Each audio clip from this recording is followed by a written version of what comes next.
नमस्कार, आप देख रहे हैं एनएमएफ न्यूज। आपके साथ मैं हूं नम्रता चौधरी। यूं तो उत्तर प्रदेश के मुख्यमंत्री योगी आदित्यनाथ पर कई सारे लेखकों ने किताबें लिखी हैं, लेकिन शांतनु गुप्ता 2 कदम आगे बढ़ते हुए नजर आते हैं, क्योंकि अपनी किताब में उन्होंने कुछ इस तरीके के खुलासे किए हैं जो शायद पहले लोगों को नहीं पता थे। और इसीलिए न सिर्फ उनकी किताब को पसंद किया जा रहा है, बल्कि उनके बोलने के अंदाज को अलग अलग चैनल्स पर आपने उनके अलग अलग इंटरव्यूज देखे होंगे, हमारे चैनल पर भी आपने उनका इंटरव्यू देखा होगा।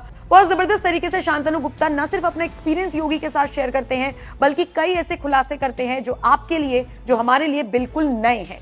अब हाल ही में आरजे रौनक से उन्होंने बात करते हुए ऐसे ऐसे खुलासे कर डाले कि हर कोई हैरान रह गया। आरजे रौनक के सामने शांतनु गुप्ता ने बताया कि कैसे जब योगी आदित्यनाथ यूपी की सत्ता में आए तो उनके पास सबसे पहली फाइल गई कि आपको सर गाड़ी कौन सी चाहिए।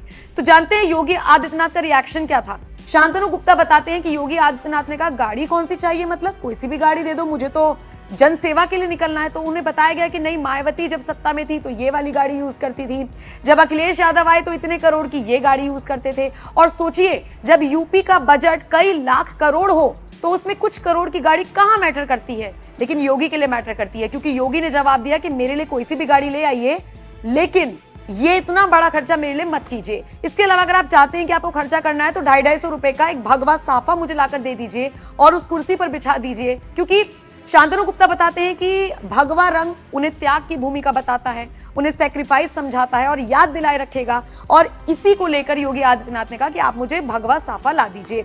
दूसरा किस्सा वो बताते हैं कि दूसरी फाइल उनके पास आई, उसमें कुछ लिखा हुआ था जो योगी को समझ में नहीं आया।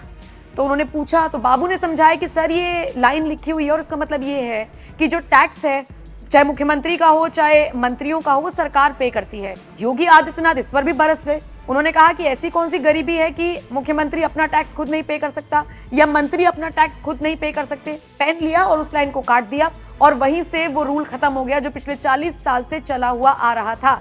यानी अगर मौजूदा तौर पर योगी आदित्यनाथ की सरकार के कामकाज की बात करें तो गाड़ी पर भी उन्होंने ज्यादा ध्यान नहीं दिया, जो चीजें पुरानी चली आ रही थी उसी प्रोटोकॉल को आगे रखा। और इसी के साथ मुख्यमंत्री हो या मंत्री हो, आज अपना टैक्स खुद पे करते हैं। और सोचिए, जैसे कि मैंने पहले भी कहा कि राज्य में अगर इतने लाख करोड़ का बजट आता है तो उसमें ये चुनिंदा खर्चे मैटर नहीं करते, लेकिन योगी का मानना है कि मैं उस प्रदेश का मुखिया हूं जहां मैं चाहता हूं कि वहां की जनता खुद गाड़ियों में घूमे, ना कि मेरे ऊपर इतना फोकस किया जाए। तो ये हैं योगी आदित्यनाथ, जिनको कभी साइडलाइन किए जाने की खबरें आती हैं, कभी उनकी अमित शाह से तनातनी की खबरें आती हैं, लेकिन इन सब के बीच इस खुलासे को लेकर आप क्या राय रखते हैं, कमेंट करके जरूर बताएं।